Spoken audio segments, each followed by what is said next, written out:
Richard Steinberg, Manager of Electric Vehicle Operations and Strategy for BMW Group, on BMW's Project I, where EV drivers tested out the Mini E, and he speaks about the next phases of the project's technology. Well, BMW was the first to come back to the market with an EV for an awful long time. As everyone knows, that back in the late 1990s, early 2000s, there was the EV1 and the RAV4 electrics, but there was a long fallow period.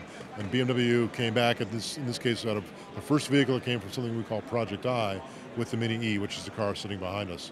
We leased 450 of the Mini E vehicles to customers here in Southern California, as well as back east in the New York, New Jersey metro. It was sort of a short-term lease. We wanted to get some experience with what people living with an EV was like, as well as actually seeing how the technology performed in the real world. We got some great results, really fantastic feedback from customers. This famous topic that you hear anytime an EV is mentioned, range anxiety. What does that mean? Can you live with a 100-mile range? The Mini E was a lithium-ion powered pure battery electric, and a 100-mile range was quite realistic. And we quickly discovered, even though people went into the program with a fair amount of trepidation, they were nervous about range anxiety, within weeks, it was pretty quick, they realized that the 100-mile range really did work for most of their needs. We had surveyed them beforehand. We said, how are you going to use this car? Is this going to work? And they basically said, I'm just going to use it for commuting. We know it has limitations. And what they discovered is that they found the car so attractive, so fun to drive, and 100-mile range quite realistic. They were looking for excuses to drive it. And the only time they didn't drive it was when they needed to carry more than one extra passenger. The car's only 2 seats and needed some luggage capacity. So the Mini did have some limitations in that it was only a 2-seater and very limited luggage capacity. But the nice part was people really liked driving an EV, which brings me back to Project I. Sorry about that, a little bit of diversion.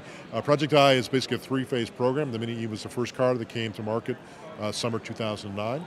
The next vehicle that comes from BMW is something we're calling the BMW Active E, which is a 1 Series.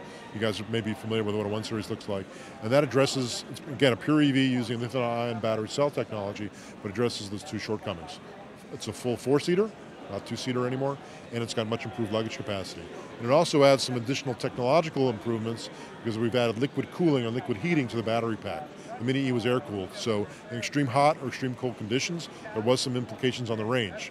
If the car would drop to 20 degrees outside back in New York, you'd have to spend a lot of energy heating the battery up just to make the car to perform as opposed to driving it down the road. So with the liquid cooling and liquid heating, you can stay connected to the grid using grid power to keep the battery at optimal temperature, and when you jump in the car going home from work or in the morning, it'll already be optimal temperature, and you won't be using the battery power. You bring grid power to take you down the road. So we're really excited about the Active E, and what this does gives us a chance to test out some new technology.